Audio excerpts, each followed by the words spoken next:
Bonjour à toutes et tous. Je vais essayer d'être brève pour qu'on finisse dans les temps. Donc, je suis Marine Brunier de l'ASTE. Je suis chargée de mission eau et environnement. L'ASTE, c'est donc l'association scientifique et technique pour l'eau et l'environnement. Et donc, je vais vous la présenter brièvement. Oups, je clique là. Non. Ok. Notre association existe depuis 1905. Donc, c'est une vieille dame. Elle a 120 ans cette année. Elle est reconnue d'utilité publique depuis 1910. Et donc, on est une association qui est vraiment pluri-acteur. Donc, on regroupe des acteurs du secteur public, du secteur privé, que ce soit des bureaux d'études, des chercheurs, des entreprises, des collectivités territoriales, des membres des institutions publiques, des personnes en leur nom propre. Vous pouvez aussi adhérer en votre nom propre si vous le souhaitez. Et donc, on est une association d'envergure nationale, mais on est aussi ancré dans les territoires à travers 12 sections territoriales. Donc, ça nous permet vraiment de faire remonter des retours d'expérience du terrain vers le national et inversement. Et, ah mince, on voit pas le résultat. J'ai l'impression que ça a bougé. C'est pas très grave. Tac. Ok. Donc, notre ADN, c'est vraiment la construction du consensus scientifique et technique. C'est-à-dire que tous nos membres vont travailler sur cette base et donc dans des groupes de travail pour mettre en commun la connaissance et pour justement partager tout le savoir sur nos différents sujets. Voilà, la mutualisation des connaissances, la diffusion de l'information technique de référence. On va élaborer, grâce au travail de nos membres, des guides, des chartes qui font référence. Donc, ces guides et ces chartes peuvent émaner soit d'une commande publique. Donc, on travaille par exemple avec la Direction générale de la santé, le ministère de la Transition également. Donc, soit les institutions publiques vont nous passer des commandes sur certains sujets, soit l'initiative va venir directement de nos membres.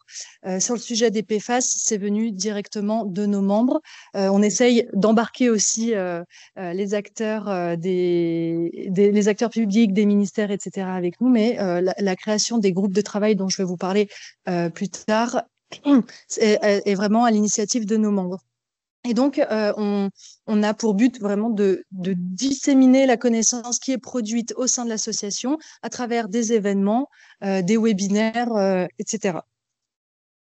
Donc, nos domaines de compétences, l'assainissement, les déchets à la propreté urbaine, l'eau potable. On a désormais une commission eau pluviale, on a une commission en ressources en eau et milieux aquatiques, on a un comité de la recherche et on est aussi engagé sur les métiers eau et déchets justement pour essayer de les valoriser et faire en sorte de recruter les jeunes dans ces métiers. Donc, je vous ai mis quelques exemples de groupes de travail qui sont actifs au sein de notre association et on retrouve par exemple le groupe de travail PFAS déchets qui s'est lancé il y a quelques mois maintenant. Voilà quelques exemples de nos publications. Donc, la plus récente, un guide sur la cybersécurité des installations d'eau et d'assainissement. On a aussi publié l'année dernière un guide sur les pesticides et les métabolites dans les EDCH que je vous invite à consulter sur notre site. Tous les guides qu'on publie sur notre site sont en accès libre. Vous pouvez les télécharger gratuitement. Et voilà. Hop. Du coup, on a aussi un congrès annuel qui est vraiment notre événement majeur. Cette année, il se tiendra à Toulouse du 2 au 5 juin. Et ce congrès permet de partager encore une fois la connaissance à travers des tables rondes, des ateliers, des visites techniques. On a une soirée de gala, etc. Tout est sur notre site si vous souhaitez vous inscrire. Les inscriptions sont ouvertes. Et donc, on édite aussi une revue qui s'appelle Technique, Sciences, Méthode. Depuis plus de 100 ans. Et donc, c'est des revues qui compilent des études sur nos domaines de prédilection. Donc, vous pouvez nous soumettre vos articles et vous serez vous serez analysé par un comité de lecture qui déterminera si oui ou non on peut publier dans TSM. Donc, le groupe de travail PFAS déchets, il a été créé donc fin de l'année dernière dans le contexte en fait de la publication de l'arrêté ministériel sur l'analyse des PFAS dans les émissions atmosphériques des installations d'incinération et de co-incinération de déchets, avec les 49 substances qui sont donc listées dans cet arrêté. Et l'idée, c'est d'essayer en fait d'anticiper au plus que possible la réglementation à venir et les échéances.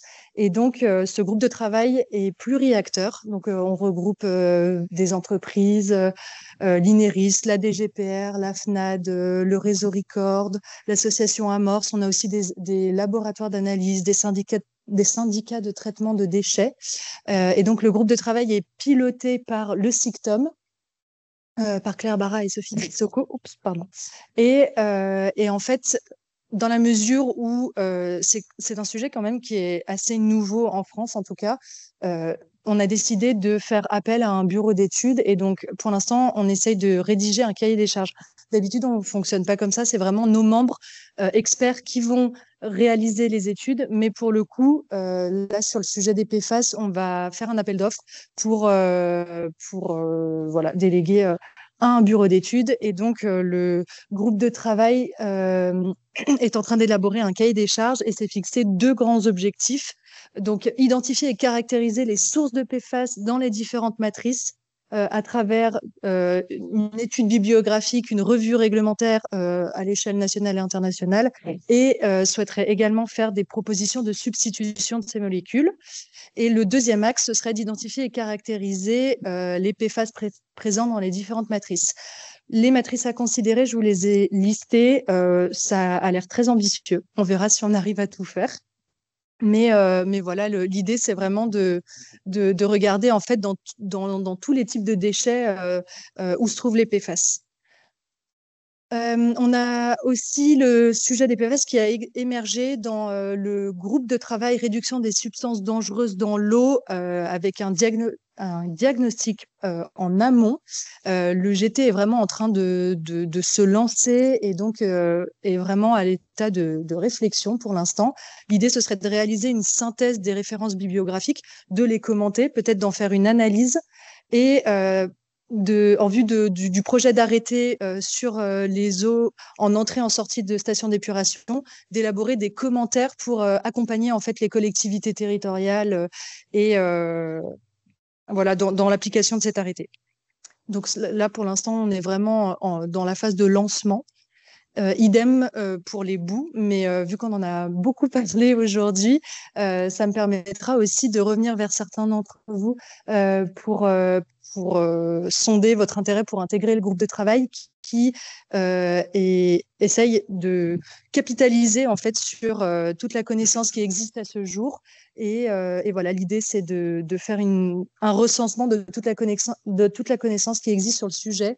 Et il souhaiterait éventuellement se concentrer sur la métrologie, donc les analyses et voilà. Et donc, pour rejoindre ces groupes de travail, vous pouvez m'écrire. Pour rejoindre l'AST, je vous ai mis aussi l'adresse de ma collègue en charge des adhésions. Et voilà, j'espère que j'ai été parfait, merci.